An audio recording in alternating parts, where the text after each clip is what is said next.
Unacademy.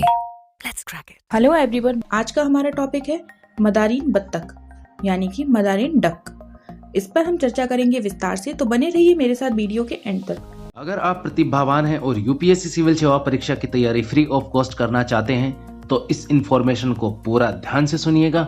Unacademy लेकर आया है Unacademy combat, the most competitive gamified UPSC CSC battle, जो कि प्रत्येक रविवार को सुबह 11 बजे होता है, जिसमें आपको मिलेंगे challenging questions, super fast and fun with real time rankings, compete with the best, detailed video solutions by top educators after the event, compete, crack and conquer। अगर आपकी रैंक 1 से 3 तक रहती है तो आपको अनअकैडमी प्लस सब्सक्रिप्शन फ्री मिलेगा, वो भी अपने मन पसंदीदा समय के लिए।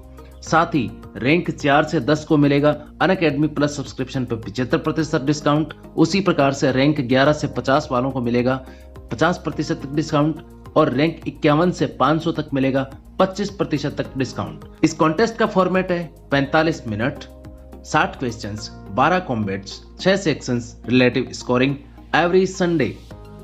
इसमें एनरोल करने के लिए आपको डाउनलोड करना है अनअकैडमी लर्निंग ऐप, वहां पे रजिस्टर करें। साथ ही ध्यान रखें, इसमें फ्री इनरोल करने के लिए आपको यूज करना है CAEYT10 कोड। इस कोड को यूज करके आप इस कॉम्बैट में फ्री इनरोल कर सकते हैं। लिंक डिस्क्रिप्शन और कमेंट बॉक्स में अवेलेबल है।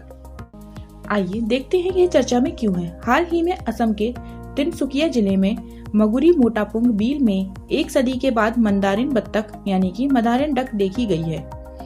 आइए इसके प्रमुख बिंदुओं पर नजर डालते हैं। इसके वैज्ञानिक नाम की बात करें तो इसका वैज्ञानिक नाम एक्स ग्लेरिक्यूलेटा है। इसकी खोज मंदारिन बत्तख की पहचान सबसे पहले वर्ष 1758 में स्वीडिश वनस्पति शास्त्री, चिकित्सक और प्राणी विज्ञानी कार्ल लिनियस ने की थी। इसकी विशेषताएं देखते हैं। इसे दुनिया की सबसे सुंदर बत्तख माना जाता है। नर मंदारिन की पीठ और गर्दन के पास विस्तृत नारंगी रंगीन पंख होते हैं। नर मंदारिन अत्यधिक सुंदर होता है। मादा बत्तख नर मंदारिन की तुलना में कम सुंदर होती है। मादा मंदारिन के सिर का रंग ग्रे, भूरी पीठ और सफेद आंखें होती हैं। भोजन: ये पक्षी बीज, बलूत, छोटे फल, कीड़े, घोंगे और छोटी मछलियों को खा सकते हैं। आवास: ये पक्षी नदियों, धाराओं, पंख, कच्छ भूमि और मीठे पानी की झीलों सहित आर्द्र भूमि के समीप समशीतोष्ण वनों में निवास करते हैं। यह पक्षी पूर्वी एशिया का मूल निवासी है, लेकिन पश्चिमी यूरोप और अमेरिका में भी पाया जाता है। यह रूस, कोरिया, जापान और चीन के उत्तर पूर्वी हिस्सों में प्रजनन करती है।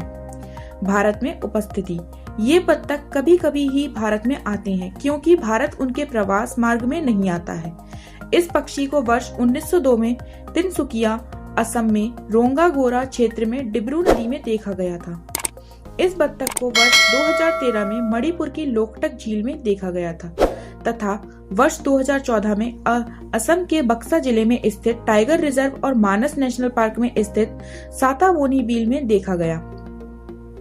IUCN रेड लिस्ट कम संकटग्रस्त के रूप में सूचीबद्ध मगुरी मोटापुंग बील मगुरी मोटापुंग आर्द्रभूमि बॉम्बे नेचुरल हिस्ट्री सोसाइटी द्वारा घोषित एक महत्वपूर्ण पक्षी क्षेत्र है, जो ऊपरी असम में डिब्रू सिखोवा नेशनल पार्क के करीब स्थित है। मई 2020 में ऑयल इंडिया लिमिटेड के स्वामित्व वाले गैस कुएं में विस्फोट और आग के कारण इस बील पर प्रतिकूल प्रभाव पड़ा। इस वजह से हुए तेल के फैलाव से कई मछलियों, सांपों के साथ साथ लुप्त प्राय गंगा डॉल्फिन की मृत्यु के मामले सामने आए। Thanks for listening and God bless you all.